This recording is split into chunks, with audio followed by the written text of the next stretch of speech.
నమస్తే. నేను doctor Bhavya, senior consultant in Sneha homeopathy.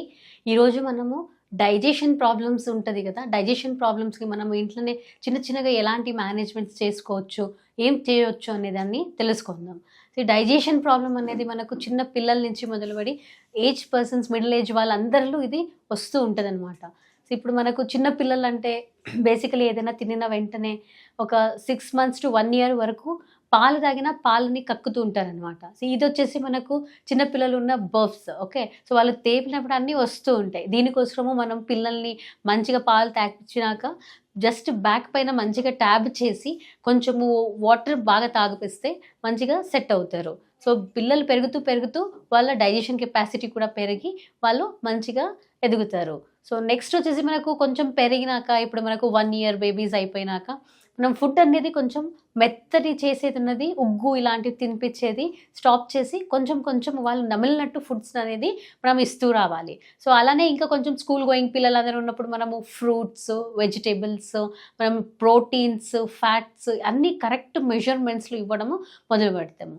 So ఇంకా హయ్యర్ వచ్చినప్పుడు మనకు ఒక టీనేజ్ వచ్చేస్తది. టీనేజ్‌లో ఏమవుతుంది అంటే యూజువల్లీ మనము ఫుడ్స్ అనేది ఫ్రెండ్స్‌తో పోవడము, బయటకు వెళ్లి రావడము, ఈ స్టేజ్ నుంచి మనకు కొన్ని డైజెషన్ ప్రాబ్లమ్స్ అనేది సీరియస్ ఇష్యూగా కన్వర్ట్ అవుతది.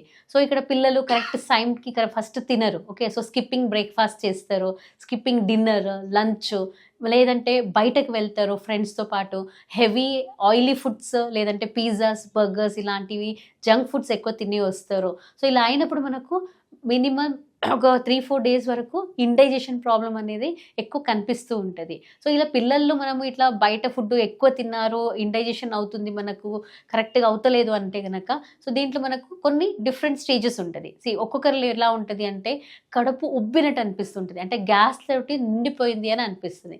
ఇది మనకు గ్యాస్‌తో ఎక్కువ నిండింది అంటే గనక కరెక్ట్‌గా మనకు టైంకి ఫుడ్ తీసుకోకుండా ఫుడ్ తిన్నప్పుడు మనకు డైజెషన్ ప్రాసెస్‌లో రిలీజ్ అయ్యే గ్యాస్ నిండిపోయినట్టు అనిపిస్తూ ఉంటది. సో ఇలా ఇంప్రాపర్ టైమింగ్ ఉంది అంటే గనక ఫస్ట్ ఆఫ్ ఆల్ మనము టైమింగ్స్ అనేది సెట్ చేసుకోవాలి.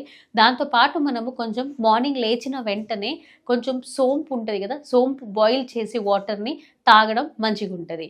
సో కరెక్ట్ టైమ్ టేబుల్ అనేది ఫాలో చేయాలి. నెక్స్ట్ ఇంకా కొంచెం ఆఫీస్ లెవెల్స్ వెళ్ళినప్పుడు మీటింగ్స్ ఉంటది, షెడ్యూల్స్ ఉంటది, లేదంటే హెవీ వర్క్, హెక్టిక్ వర్క్స్ ఉంటది అనేసి వీళ్ళు కరెక్ట్‌గా తినక లేదంటే తొందరగా తినడం. తొందరగా తినడంలో మంచిగా నమలకపోతే కూడా మనకు డైజెషన్ ప్రాబ్లమ్స్ అనేది వస్తది. మీరు తినే ఫుడ్ ఏదైతే ఉంటదో దాన్ని మంచిగా నమిలి తర్వాత మింగాలి. సో నెక్స్ట్ వచ్చేసి మనకు దీంట్లో ఫుడ్ తీసుకునేటప్పుడు ఈక్వల్ రేషియో ప్రపోర్షన్స్ ఉండాలి. అంటే బ్రేక్‌ఫాస్ట్‌లో మనకు సాఫ్ట్ డయట్, లిమిటెడ్ క్వాంటిటీ ఉండడం బాగుంటది. సో అలానే మనకు ఆఫ్టర్‌నూన్ లంచ్‌కి వచ్చినప్పుడు మనము ఫుడ్ తీసుకున్నాక ఒక్కొక్కరు వెంటనే పడుకుంటారు. సో అది స్లీపింగ్ అనేది చేసినప్పుడు మనం డైజెషన్ కరెక్ట్‌గా కాదు. కాబట్టి ఏముంటది తిన్నాక కొంచెం సేపు తిరగండి. అక్కడ ఇక్కడ వాక్ చేసి తర్వాత మీరు పడుకుంటే కొంచెం బెటర్ ఉంటది. తినిన వెంటనే పడుకోవడం హ్యాబిట్ ఉండంటే గనక అది మంచిది కాదు. సో మీరు తినిన వెంటనే పడుకున్నారంటే పడుకొని లేచినాక మీకు ఛాతీలో మంట అనిపిస్తుంటది. పుల్ల తేపులు వస్తూ ఉంటదనమాట.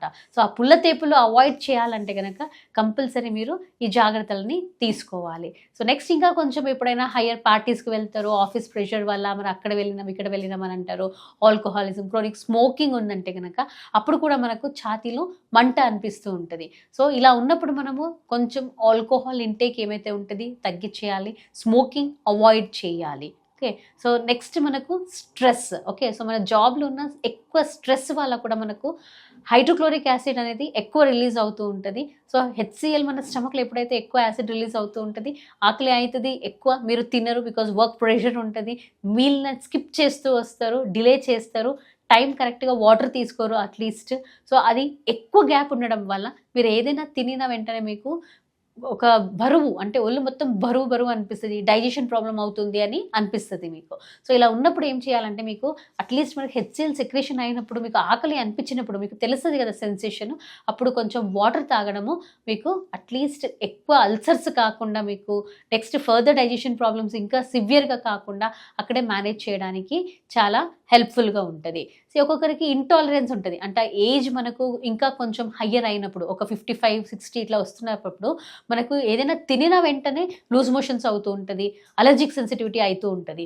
సో ఇప్పుడు దీని సెన్సిటివిటీ ఎక్కువ దేనికి ఉంటది అంటే అది మన బాడీ కాన్స్టిట్యూషన్‌ని బట్టి ఉంటది. ఒక్కొక్కరికి పాలు పడదు. అంటే ఏదైనా లాక్టోస్ అంటే పాలు అంటే పాలే కాదు. పాల నుంచి చేసిన స్వీట్స్ ఉండొచ్చు, మిల్క్ పౌడర్స్ ఉండొచ్చు, టీ, కాఫీ.